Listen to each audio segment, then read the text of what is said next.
మన తమిళనాడు నుంచి ప్రత్యేకంగా విచ్చేసినటువంటి గౌరవనీయుల శ్రీ రజనీకాంత్ గారు విచ్చేశారు.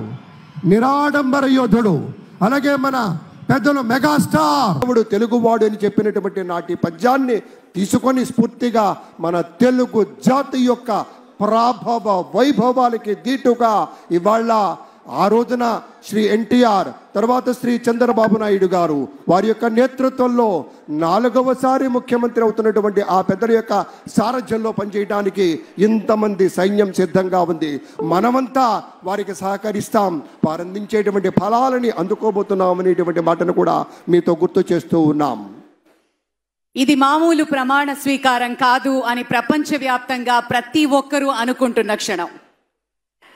ఒక తెలుగువారు సాధించాలనుకుంటే ఏదైనా చేయగలరు అని నిరూపించుకుంటున్న క్షణం.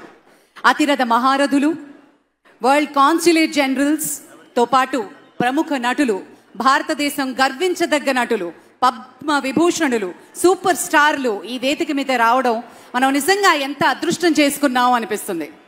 ఒక్కసారి మనం చూసుకుంటే ఈ ప్రమాణ స్వీకార మహోత్సవం గజదళం, అశ్వదళం, అభిముఖం అన్న రేంజ్లో నభూతో నభవిష్యతి. మన తమిళనాడు నుంచి ప్రత్యేకంగా విచ్చేసినటువంటి గౌరవనీయుల శ్రీ రజనీకాంత్ గారు విచ్చేశారు. నిరాడంబర యోధుడు, అలాగే మన పెద్దలు మెగాస్టార్ తెలుగువాడు అని చెప్పినటువంటి నాటి పద్యాన్ని తీసుకొని స్ఫూర్తిగా మన తెలుగు జాతి యొక్క ప్రాభవ వైభవాలకి దీటుగా ఇవాళ ఆ రోజున శ్రీ ఎన్టీఆర్ తర్వాత శ్రీ చంద్రబాబు నాయుడు గారు వారి యొక్క నేతృత్వంలో 4వసారి ముఖ్యమంత్రి అవుతున్నటువంటి ఆ పెద్దల యొక్క సారథ్యంలో పనిచేయడానికి ఇంతమంది సైన్యం సిద్ధంగా ఉంది.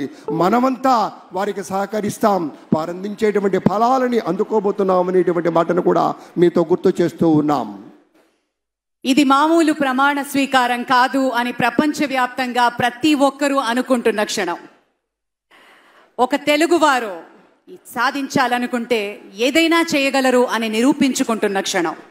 అతిరథ మహారథులు, వరల్డ్ కాన్సులేట్ జనరల్స్తో పాటు ప్రముఖ నటులు, భారతదేశం గర్వించదగ్గ నటులు, పద్మ విభూషణులు, సూపర్ స్టార్లు ఈ వేదిక మీద రావడం మనం నిజంగా ఎంత అదృష్టం చేసుకున్నాం అనిపిస్తుంది. ఒక్కసారి మనం చూసుకుంటే ఈ ప్రమాణ స్వీకార మహోత్సవం గజదళం, అశ్వదళం, అభిముఖం అన్న రేంజ్లో నభూతో నభవిష్యతి.